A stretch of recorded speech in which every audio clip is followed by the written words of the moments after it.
King Fu. It's been a long time, man.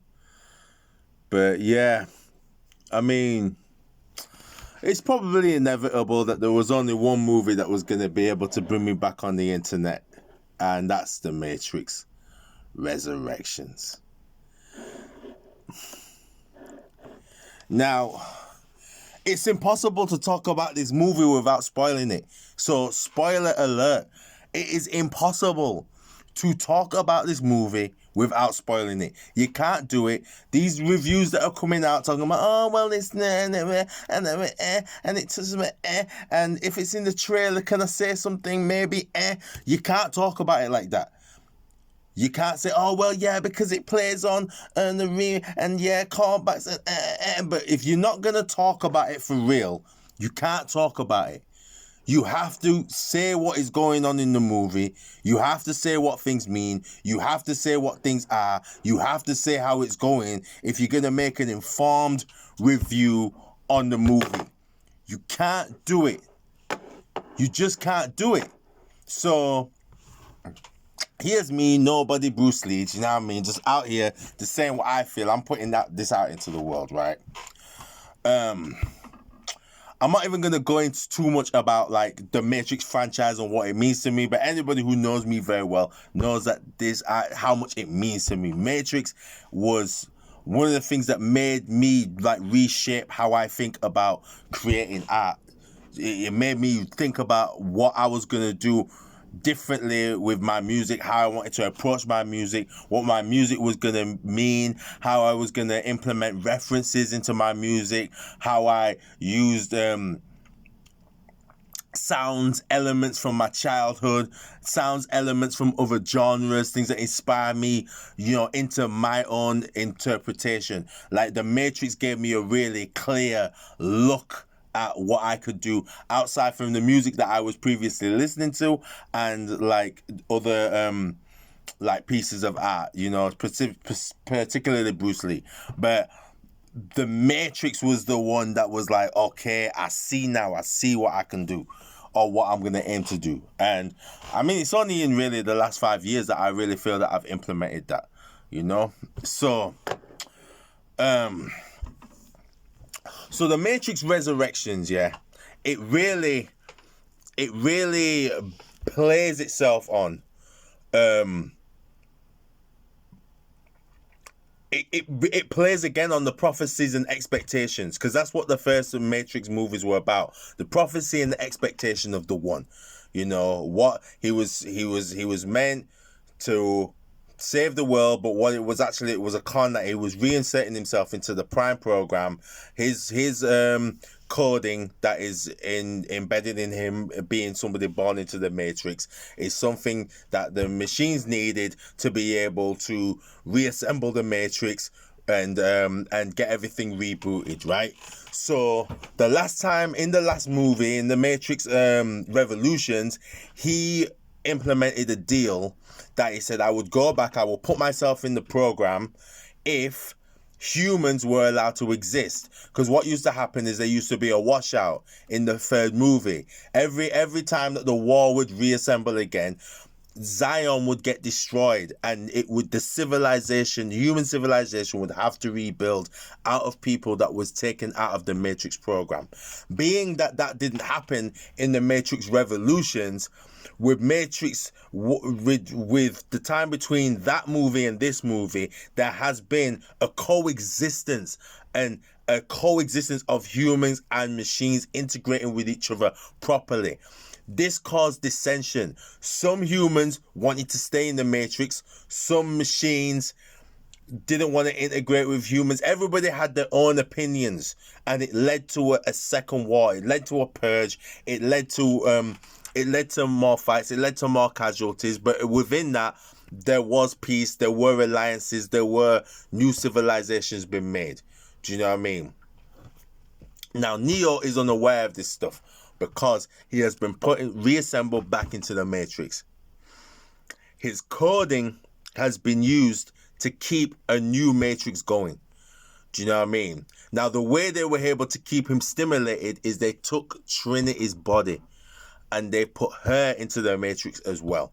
And so these two individuals are their being is being primarily used to keep the coding intact, to keep the matrix stable. The way that they've done that with Neo is they put him through time loops. They stimulate his memories through time loops, through dreams, through the reliving of that life as the one. It's always embedded in his coding. So the way that they rationalize that with him, or they allow him to rationalize that, is by him living it out in certain ways. And the way that they did that is they made him remake the Matrix as a video game in the Matrix. So within the Matrix, he's made a video game called The Matrix, and it's actually like the story of Neo. Basically, it's basically, if you've seen the Path of Neo that was on the PlayStation 2, it's basically that. It's basically like that got made into a video game in The Matrix, and basically that's how he was able to rationalize these dreams he's having, these things he's having. He's got people in check all the time. Basically, his software company are a group of people that are helping him actualize that, but they're actually spies. His therapist is someone called the Analyst, who's played by Neil Patrick Harris. He's an analyst who is keeping him. They're basically making sure his mind's in check. You see it in the trailer. They're actually giving him blue pills, but there's also a very good there's a montage, there's little things that Lana Wachowski has done in this to little tropes that are in movies, that are very common in movies, used to tell the story. So there's a point where he's living a montage of reassembling the game, because they said to him, "Oh, we're gonna basically make another Matrix game," and that he doesn't like even though he's made it, he doesn't like the sound of the Matrix. In when he's inside the Matrix, he's tortured by the Matrix because basically they're using that to mess with his mind. They're using his past memories to mess with his mind. They've suppressed Thomas Anderson's memories so that he feels like he's going mad, and he's been able to act out and recreate this game to rationalize his thoughts, basically. But what it is that he's been kept prisoner in the Matrix. You know what I mean? So there's a new group of rebels. That's who's the lead? Jessica Henwick. Oh, she plays a character called Bug. She's a leader of a new team that she realized that she found him. Well, basically, that she was a human that was trapped in the Matrix. She saw Neo jump, because Neo keeps having reoccurring dreams of him being able to fly. At one point, what happens that he must have jumped. He must have committed suicide, but he was caught by the system, by the program. They sorted out his mind. They put him back in. Anytime basically Neo starts to snap, they figure out a way to make him think it was a dream. Deja vu, all these things that they're using in this story are things that are in the previous movies. They're in the Animatrix, they're in the books. These concepts are not new. So when you see people that are like, "Oh yeah, no, everything they're doing, it's all woke, it's all this, it's all that." Listen, I said it in a lyric. I said, "Yo, why is the word woke now prime time when Morpheus had us woke back in 99? These concepts are not new. Of the Matrix, they're not new. If you know what the movies are, and you were listening and you were paying attention to the story, these things are not new. Do you know what I mean? These things are not new. They're just well explored in this movie, right? So basically, Neo gets pulled out of the Matrix by a group of new rebels, right? The Morpheus that you see is an artificial program. It's an artificial program made by nanotech. Now, when Neo gets awakened, he finds that when he's in the new Zion, it's called Io. It's not called Zion anymore because Zion was basically destroyed. Basically, all old concepts were destroyed during the 20-year war. So there's a time now where humans and machines work together in Io to keep a new civilization going. and nanotech is very much implemented in this new world. Morpheus is a nanotech assembly that was somehow created by Neo when he was in the Matrix. Smith is also present as his boss, and that's like a program that was implemented in the Matrix as well. There must be at some point when Neo was getting reassembled into the Matrix that he put a couple of programs in place, couple of programs in place, couple of coding. He must have assembled either him or Sati, who's from the Matrix 3, the little girl. She's a program. She's still around. Her parents had issues with the way that the new peace treaty was being assembled. You know, her father was part of the way that Neo was implemented back into the Matrix. He didn't like what was going on. He paid the price for going against it at some point. So there's people that have been around that have been really planting seeds in while the new Matrix has been built, to be like, we don't know if this is gonna last forever. So he gets pulled out. He thinks it's been like 20 years since, but it's actually been 60 years. So when he sees Niobe, that's why when you see Niobe, who Jada Pinkett, she's really old. Do you know what I mean? Because it's like, more time has gone past than you knew. Which was just like how it was in the Matrix, in the Matrix franchise before. It was like time was always manipulated. You know, like you always think that it's been this much time, but it hasn't. Do you know what I mean? Like, they really mess with you. But basically the mission is that he's out there. The main story is that he gets out, and the analyst basically tells him, look, you're out, but when you got unplugged, you saw that Trinity was right in front of you. Do you know what I mean? And if you want her to stay alive, you need to come back into the Matrix, just get yourself reassembled, and we can make things how it was.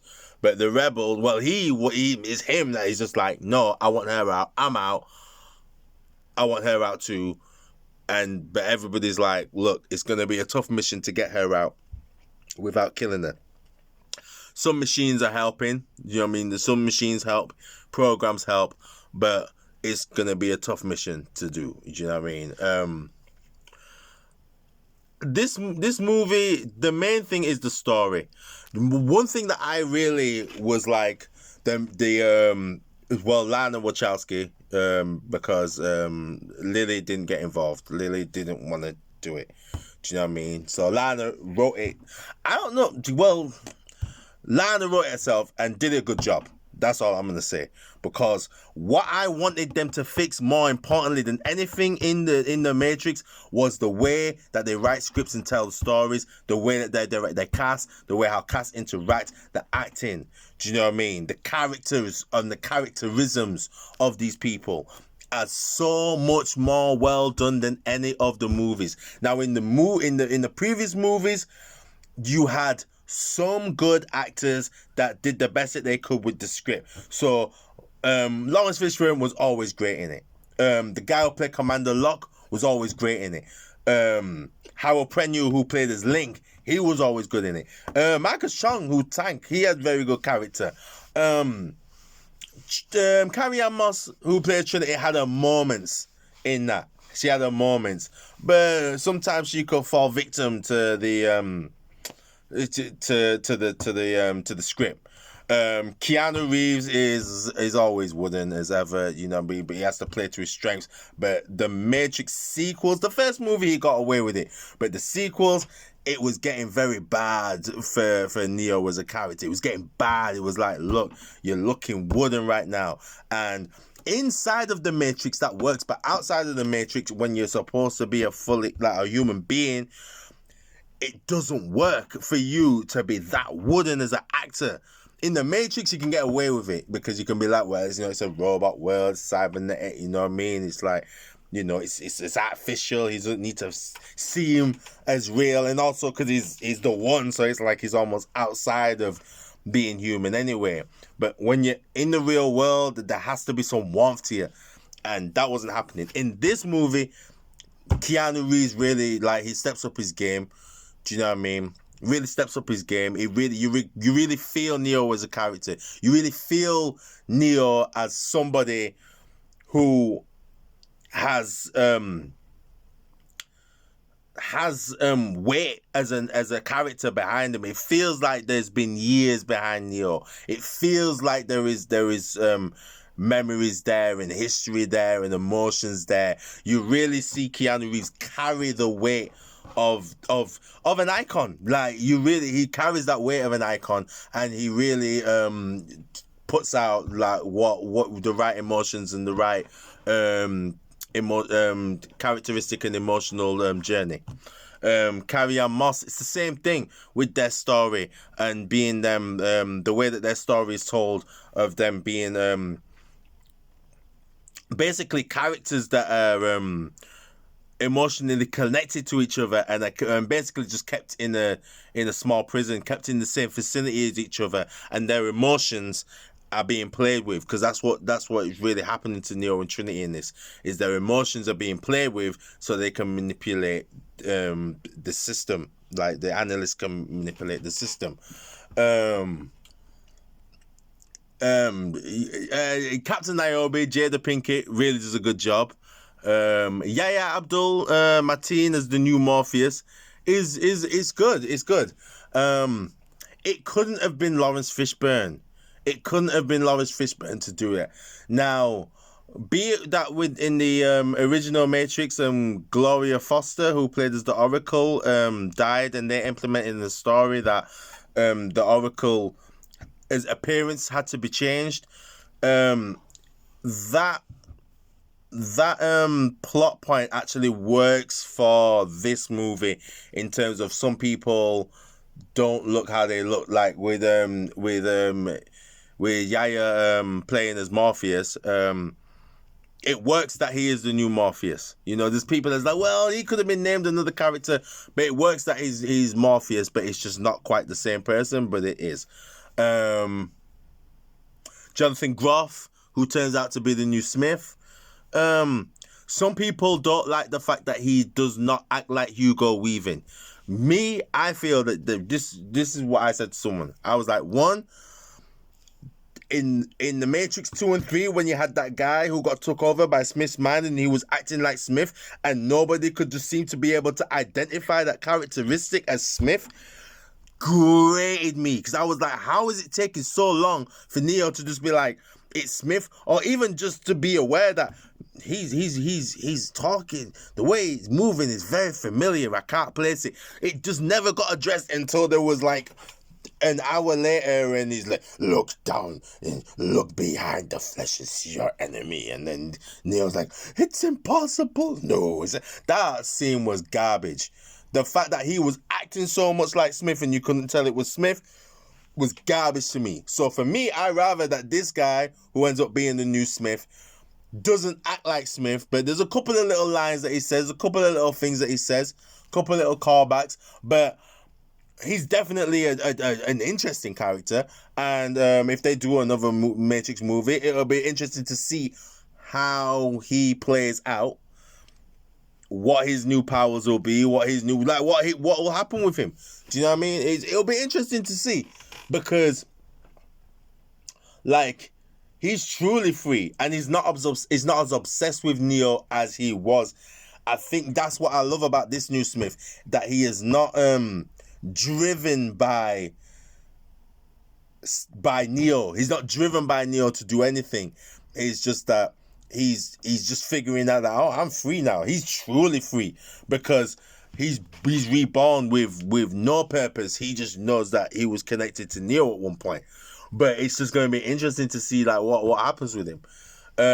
Neil Patrick Harris as the analyst was fantastic. There was an appearance by Christina Ricci as a CEO in the company. That was pretty cool. It didn't offer too much in terms of in terms of like it was just plot. She was just a member of staff. She was a lead member of staff in Neo's company. So it was cool to see her. It'd be cool to see if she returns as and develops as something, or if that was just part of just like the gaming company. Yeah, Bugs. The Bugs new team. I never got the name of the ship. But usually when you have the names of the ships in the Matrix, the ships usually mean something. But her crew were pretty cool. They were all right. They were pretty cool. They look stylish. I hope that they get more. I hope they get more development. I hope they, I hope they get more development. I hope they get to really do something. Just more. Just give them more. Yeah. If you get a sequel, give them guys more. You kept them alive, so you kept them alive. I think if they would have killed them, it would have been like, okay, we killed them and we didn't really know them and now they're dead. But be it that through all the ordeal of the final fight, you made it they're alive. Give them more in the sequel. Give them more and let them really flesh out. If you're gonna do that, make sure that they get something. Do you know what I mean? For being in the sequel, So yeah, with Carrie-Anne Moss, so basically what they did with her is that with that character, the way that she's implemented in the Matrix is that she is this she's a mother. She's just a mother of a wife. She's a mother, a wife. She has 2 kids, and she basically drinks in the same coffee house as Neo, and this is how they meet because they drink at the same coffee house. One of the programmers says, "Oh, go talk to her," and he makes him talk to her, and through them interactions, she was like, "Yeah, you made this game, The Matrix, and I played the game, and the girl kind of looks like me." And I said it to my husband, and my husband laughed, and I didn't like that. And this starts off a little. This triggers the journey of Neo and Trinity coming back together and finding their awakening. Now, what's interesting about that is like my favorite Easter egg. There's so many Easter eggs. I still need to really get back in to see both of them. But I was clocking them as they were happening. I was clocking them. In fact, it's going to lead me to talk about 2. One was her husband. Now, Trinity's husband was played by Chad Stahelski. Now, in modern times, Chad Stahelski is known as the director of John Wick. He is the guy that worked with Keanu Reeves to make the John Wick movies. Now, how Chad and Keanu met, if I'm not mistaken, is Chad Stahelski was Keanu Reeves' stunt double in the Matrix, the original movies. He was Keanu Reeves' stunt double. So what's interesting is that they chose him to come in, and he plays as Chad. He plays as himself. He's called Chad, and they bring him in to play as Trinity's fake husband. Do you know what I mean? So the guy that was Keanu Reeves' stunt double is playing her fake husband, her husband double. So I love that. When I saw that, I was like, oh, Chad.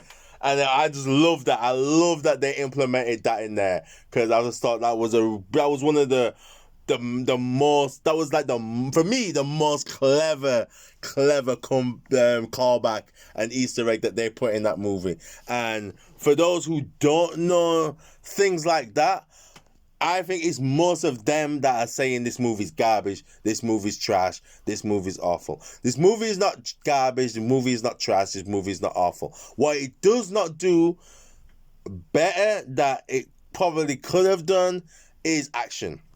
The action is adequate. The special effects are fantastic. I don't really hear many people talking about it, but the special effects are fantastic because you don't spend any time really looking at it and going, oh, that's fake. Oh my God, look how horrible that looks. Look how, like, you don't say that. You don't even, actually, and the thing is, you don't even say how fantastic things look. Look how fantastic that is. Look how great that is. Look how great. It's just seamless. You just watch the movie. Whereas really, like, usually when you're watching like a Marvel movie, There'll be some times where you're picking out especially, and with DC, don't get me started. But with Marvel, sometimes you pick apart the movie a bit, and you're like, I don't know about that bit. Like even, especially in Endgame, like the final scene in Endgame, and when you look at that, it's like, yeah, it kind of look fake though. You get caught up in the moment, because it's Endgame, it's the final fight, but. After Thor picks up the hammer, you watch the movie, and until Tony Stark goes, you're not wowed by the effects of the final fight. You're not wowed by it. You know what I mean? Now, but with the reason why you're not wowed by it is because you can comment on it. You're like, oh, it's like You can comment on it and be like, that bit, okay. But you know when it's fake. With The Matrix, a lot of the effects, it's like you're looking at the effects and you're like, yo, it's kind of dope. But most of the time you're not even commenting on it because it looks that good.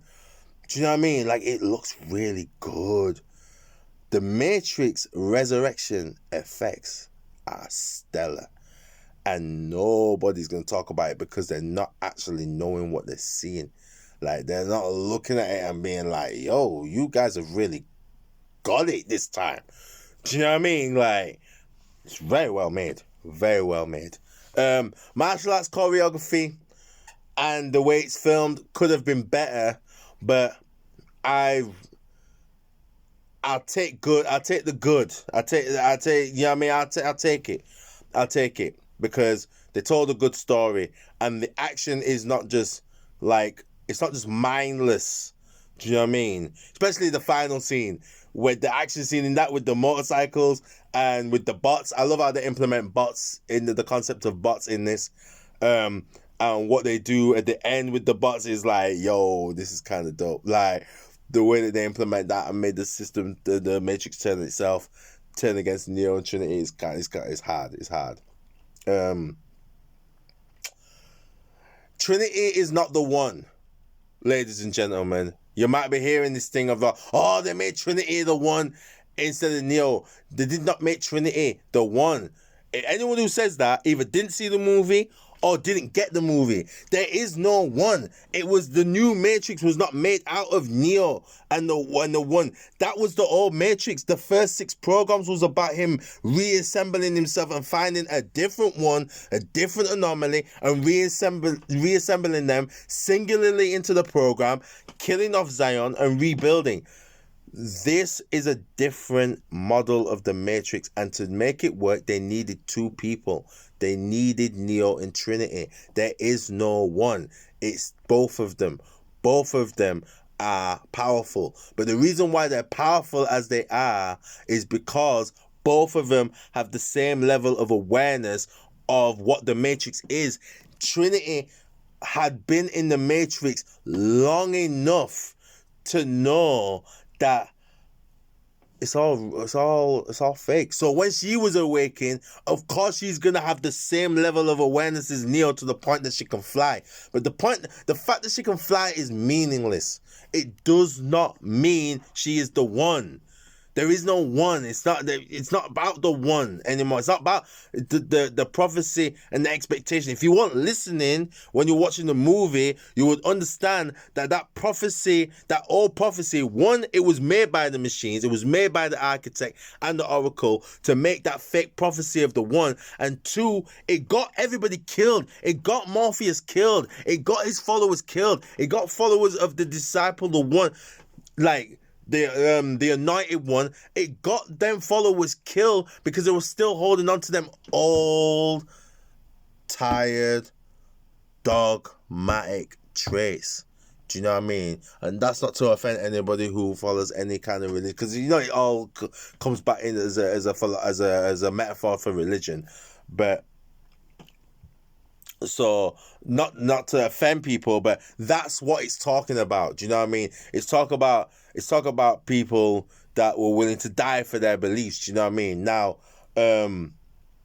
I don't believe. Now, for me, I don't believe anything anybody is willing to die for their beliefs is a bad thing. Do you know what I mean? You just have to really be about it. That's what it is. You get a lot of people that talk it that don't walk it. Do you know what I mean? So if you're really about that, it's your life choices, and you whatever your life choice is, that's what you stand by and what you stick to. Do you know what I mean? So that's what he talks about. But many people pay the price. But Niobe thought that they were stupid for doing it, and that's why she held on to Io and what was going on there for so long, because she did not know the whole truth of how they kept Neo and why they kept Neo for so long, and also that they kept Trinity. She didn't know that they kept Trinity. Didn't know that they kept Trinity like that. Do you know what I mean? So, getting on to 30 minutes, but there's a lot I can talk about this movie, man. There's a lot I can say about this movie. The story is fantastic. Fans of the franchise will be more than happy with the way that they have developed the story. People that are just wanting more action and more of a popcorn flick. I mean, The Matrix as a concept was always exploring. The whole thing of a concept was that why can't action movies be philosophical? They always tried to trump the philosophy of what The Matrix was over the action. When they were doing the Matrix movies before, they knew how important that the action would be to sell the movies. So they put so much into the action and the CGI that they weren't able to develop the story and the acting points to the level that it needed to be at to really tell the story in a fantastic way. This movie the story is told in a fantastic way. The action is adequate. The effects are great. Do you know what I mean? But you have to really have been paying attention to what the story was about for you to be fully on board with this movie. If you didn't get it the last time, you ain't gonna get it this time. You're not gonna get it this time. Do you know what I mean? And I don't know whether that's to its positive or to its detriment, but I do know that real fans that are really gonna be like, wow, this is really making me go back into my books and I need to watch this a second time to know what that meant and what this meant. Do you know what I mean? And what things mean now. Do you know what I mean? Like when people were talking about back then about being woke, what that means now. When people were talking about red pill before, what that means now. What it all means now. What it means now to be plugged in. What it means now to be jacked in. What it means now. Do you know what I mean? To be in a loop. What it means now to be rebooted. What it means now. Do you know what I mean? What it means now to be triggered. What it means now to be in a deja vu. What it means. Oh, that was the second thing I just talk about. The cat. There's something going on with that cat in this movie. And I think the cat was before it was there. And then it was there. And then, you see it again in the first movie. And it's, deja vu. But there's something going on with the cat. Because the analyst was making too much of a big deal to get to that cat in the middle of a firefight. I didn't get it. It didn't explain it too much. But there's something going on with that cat. Something going on with that cat, man. And I can't wait to see what that's going on. Because in the first movie, it was about the TV. And it was when you saw Neo and you look at it for the TVs and you think it's security cam. It ended up being the architect. Same kind of thing, man. So there's something going on with that cat. And I think that's going to have that kind of meaning. Well, I hope it does. I mean, but nah, man. They did too much with the cat. So there's something going on with that cat. I give the movie... I give it 8. I'm not going to give it a 10. I'm a fan of The Matrix, but I've always been real about the Matrix. Do you know what I'm saying? I've always been real about it. You know, I mean, the first movie's a 9. I gave it a 10 when I was a kid. Do you know what I mean? But, you know, being older, it's a 9. Do you know what I mean? It's a 9. The second movie is a 7. You know what I mean? It's a 7. For its ideas, it's got great ideas. That's the thing about The Matrix. It's got great ideas. And it was ahead of its time with its ideas. And that's what gives it a 7. But the acting was too wooden for it to ever be a 10. You know what I'm saying? The film was too long for me to ever give it a 10. You know what I mean? And some of the CGI is shaky. You know what I mean? Matrix Revolutions gets a 6 because the special effects were better, but some of the action was kind of dead to the final fight. Basically, robots when the AP units fight the Sentinels, and Leo's last fight with Smith. And in fact, even his fight with Bane and Smith, that was cool. But that was more of a realistic. That wasn't about effects. But you know, the end fight, Dragon Ball Z, that was dope. You know what I mean? But the script, it was too wooden. It was too bad. It was getting bad. So that's a 6. You know what I mean? It was getting bad. So yeah, you know, I feel it's fair. Matrix Revolutions got a 6. Matrix Reloaded gets a 7. Matrix Resurrections gets an 8. You know what I mean? And the first Matrix is a 9. You know? Yeah, I'm not disappointed. I don't want my money, but I see reviews. There's a lot of negative reviews. And you know, I haven't really seen as many reviews, but I've just seen a lot of people kind of just get a bit. I've seen one person give the credit it deserves. Most people it's like, it's alright. And there's a lot of people talking about it's garbage, but I reckon a lot of people are just doing groupthink. And I've not seen the movie. Especially the ones that say Trinity is the one. You haven't seen the movie. You heard Trinity is the one, and you're just going by that. And you're just going by that because Tila is the new human or whatever. Do you know what I mean? Like, I implore people, if you are a fan of the franchise, go see it for yourself.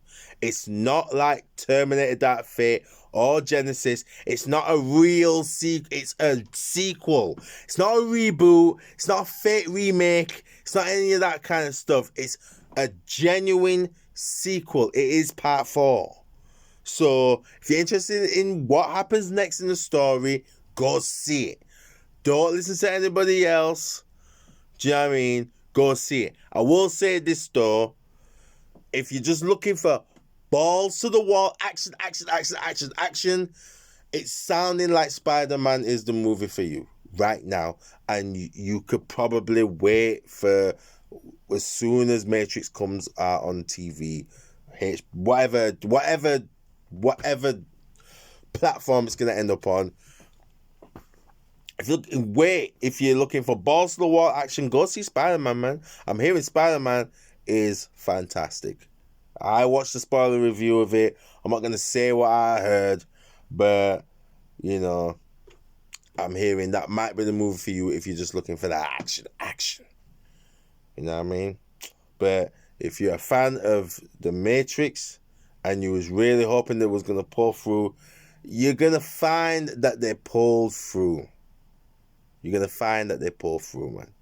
So, well done to Lana Wachowski. Well done to Keanu Reeves. Well done to the cast. Y'all had it together. Y'all did what you had to do. I have high hopes for a sequel. I think now is a good time to be concerned about the action. Get that a little bit tighter. Definitely. If you can get Team 8711, you know what I mean? You can see Chad's on board, you know what I mean? So But I don't think you had 8711 on this one. I don't think you really had the guys. You know what I mean? You might need Sam Hargrave to come in for the sequel. Get Sam Hargrave. He's that guy right now. And we don't know what's going on with the Mandalorian. Oh, no, they're doing like the Boba Fett's getting one. You know what I mean? But, you know, call Sam in. Because he seems like the guy right now. If you're wanting to get an action on point, call him. Tell him, yo, do you know what? Part 2, man. We saw what you did with Extraction. We need you over here now. You know what I mean? Like, please, like, let's get one of those guys in. Do you know what I mean? Yeah. And that's me rambling on, man. So, thank you for your time. King Fu, man, signing off.